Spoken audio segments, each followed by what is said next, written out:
So thank you very much for coming here. I'm Jon Katz, you know that, and this is Mary Kellogg. We're going to have several people read their poems. Mary will, Doug is. Maria has developed a sort of poetry and art theme, which is kind of nice and classy this year. And we're getting some beautiful poems. I'm very happy, Mary, we dedicated this day in part to you before. Oh. So, that's... Thank you. That's nice. Thank you. It is nice. Mary is sort of the spirit of the place. Very nice. I met Mary 5 or 6 or 7 years ago, I guess it was. Mm-hmm. I got a very beautiful typewritten letter. It said she and some women who had been friends for 50 or some years, around the time Lincoln, I think, was born. Almost. And they every year they picked a different place to go. Yeah. And this year they wanted to come to Bedlam Farm. And she said, she promised in the letter that they were a quiet group, which was not true. So these wonderful women came to the farm, and Mary and I became friends. And sometime later she was visiting. And I don't know how it came up that you had written poems. I don't know. I can't remember that either. I do remember when I told Mary that I was dating Maria. She said, "Oh, that's very good. She'll keep you in line." That's true also. Maria and I got to talking, and she told me that she'd been writing poetry since she was a small child, but she had never shown it to anyone. And I was surprised by that. I asked her why, and she said that she thought she might look foolish, or people might not think well of her. So we looked at the poems, and Maria and I both fell in love with them, as well as with Mary. So we published the first of what was the first of 3 books of poetry. What was the first one? Was My Place on Earth? Yes. And the second one was Whistling Woman. Whistling Woman. Yeah. She had a great photograph of Mary almost killing me on a tractor. Coming right over the hill as I stood below her, praying and gasping for breath.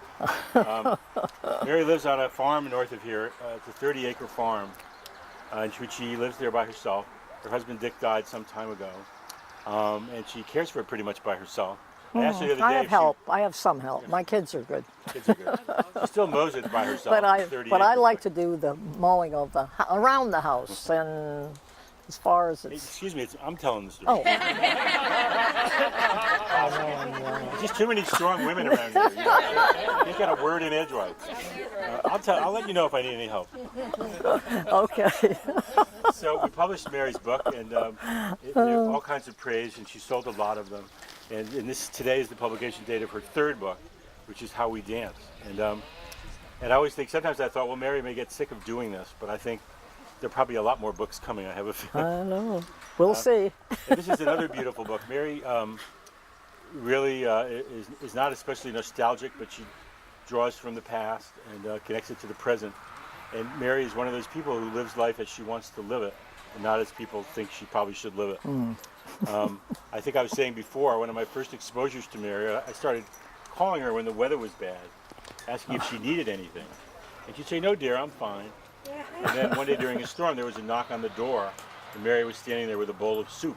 And she said, "I brought you this food because I know you fall down all the time." So I understood the relationship at that point. We understood each other. So I'm really happy that we're able to do this again, and hopefully again and again. I love Mary's an inspiration in the way she lives her life. And a lot of people say to Mary, "What are you doing living up on the top of a hill by yourself?" And she kind of thinks they're crazy. Half the year her phone is out, or it's flooded, or God knows, there's always a catastrophe up there. But we went up to see her the other day, and she was, mowed the lawn and was trooping around in her very beautiful garden. I think a lot of Mary Oliver when I think of Mary. They're a little different, but they have a great love of nature, and they write from that same place. So her poems are very beautiful, and I'm really very, very happy. We sort of dedicated the open house to her earlier, along with 17 other people. That was nice. Thank you. Thank you. Only 4. Only 4 people? Only 4 people. Oh. So, and after Mary reads, That's we have all also right. Doug Anderson is here somewhere. There he is. And he's going to read from his poems. A very, very well-known, celebrated poet, a beautiful poet. Yeah. And Kate Rentilla, who's also here, there she is, and she's going to read some of her poems. So I'm very happy to introduce Mary. Good. And read as many poems as you want. Usually she does 3 more than she's supposed to. Yeah. He watches me. Thank you. I think Mary and I often say that. I think this is a story of encouragement. Essentially, Mary said no one ever encouraged her to write her poems. And once she got some encouragement, she was happy to do it. And I think the lesson for everybody, for whether you want to write or do pottery or paint, you don't have to have a master's degree to do that. If it's inside of you, let it come out. I've learned that. Maria's learned that. You know, I never even got through college. I never took a writing course in my life. I'm a big believer in Beavis and Butthead. Because I am stupid, I am free. There's Maria is here. Hey, Maria. Maria has come out of her studio. So anyway, so that's enough of that. I'm very proud of Mary. I'm very proud to be her friend. So she will read from her book. Okay. Thank you for being here. Thank you. Thank you very, very much. And you know, this is the reason, part of the reason why I really got started on publishing anything. And I really do appreciate everything they have done for me. And it's been a wonderful experience. You know, at 85, you kind of think, oh, well, what can I do? And you'd be amazed at what you can do. Even sitting down and writing, I don't have to exercise then at all. Just you need a little push. You need a little pushing. A little pushing. I had pushing. Yeah, they say, I always tell Mary she wrote the first poem ever written, so this is very natural. Yeah. Well, what did encourage me, I was telling some folks before, was when and it's in here. There's a copy of a poem that I wrote. Well, I think I was a junior in high school, sophomore or junior, and I wrote the poem. And the biggest thing was the teacher came to me personally, you know, and I thought, oh boy, okay, so, and she said, would you mind if I kept this poem? And I thought, oh, wow, she liked it. And that was, you know, it's little things like that. I think if you have good teachers and, you know, people that are really concerned, you will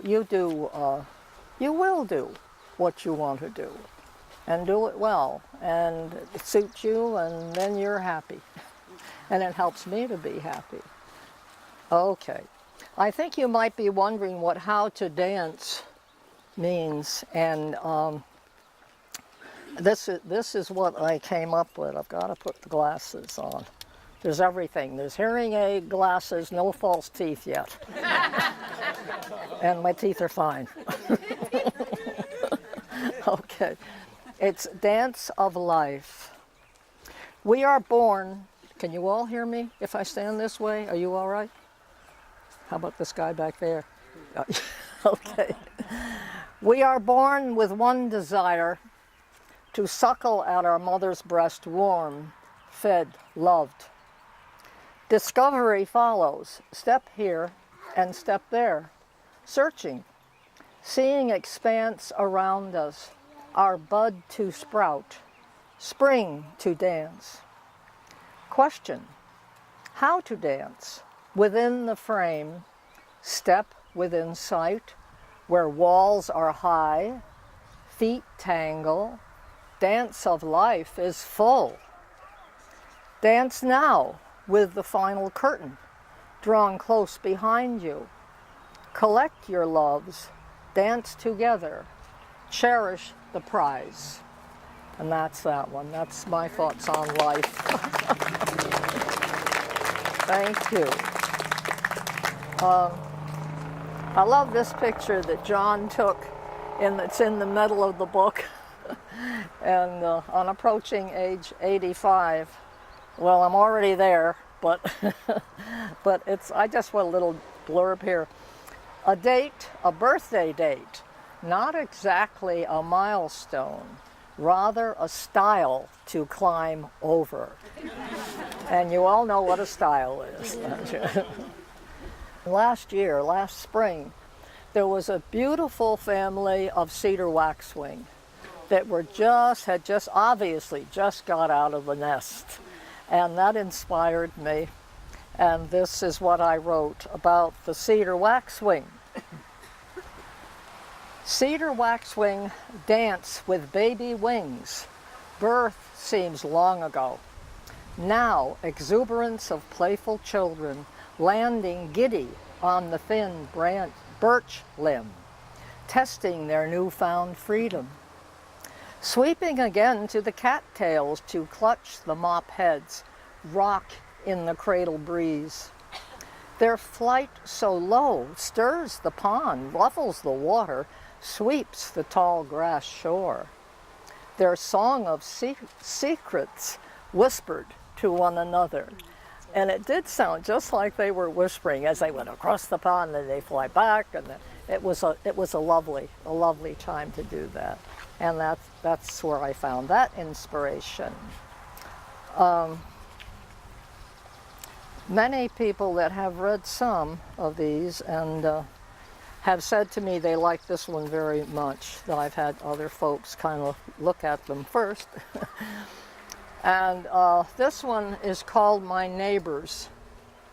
And I'll let you watch this or listen too. Simply seeing the mountains in their sure-footed existence, framed within my kitchen window, gives me strength every day of my life. I ask them to never change, as I need their folded blanket of warmth. There is one stalwart tree standing proudly on the crest. I muse as to its origin. Is it a rugged pine or a mighty oak, roots bound into a forest or single meadow? How could I reach you to climb among your graceful arms, swing from the tip of your spire, frighten the jays and crows into a raucous concert, perhaps spy a porcupine? I yearn to find you, discover your commanding view of brother mountains and secret valleys. And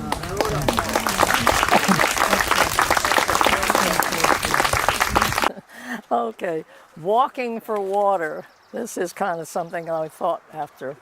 Well, you'll understand. My little pond, nourished freely by springs in the meadows, trumpets beyond the bounds of imagination, full of song and glee of spring melt. Imagine another scene, a desert with sand for soil, walking to find water, perhaps for a whole day, scalding feet, wind-whipped body in feeble clothing, wrestling vessel, precious water sloshed, disappearing in sand. Walk and fill again tomorrow. So that was, you know when that was. Let me read you something that's kind of fun. Okay, let's read this one. One more. Okay. All right? All right. This is called Remnants. Consider the mirror in a drop of rain, reflecting rays of sunlight as glass in a prism. Frothy waves of the sea lick the sandy shore, teasing tiny shells and pebbles. Pine trees sigh, whispering sonnets to the wind. Full moon peers over the mountains, monstrous platter smiles on earth. Forest floor flaunts hidden tapestry of wildflowers, nodding notion of spring. Seek and find, remnants make all things whole. That's it.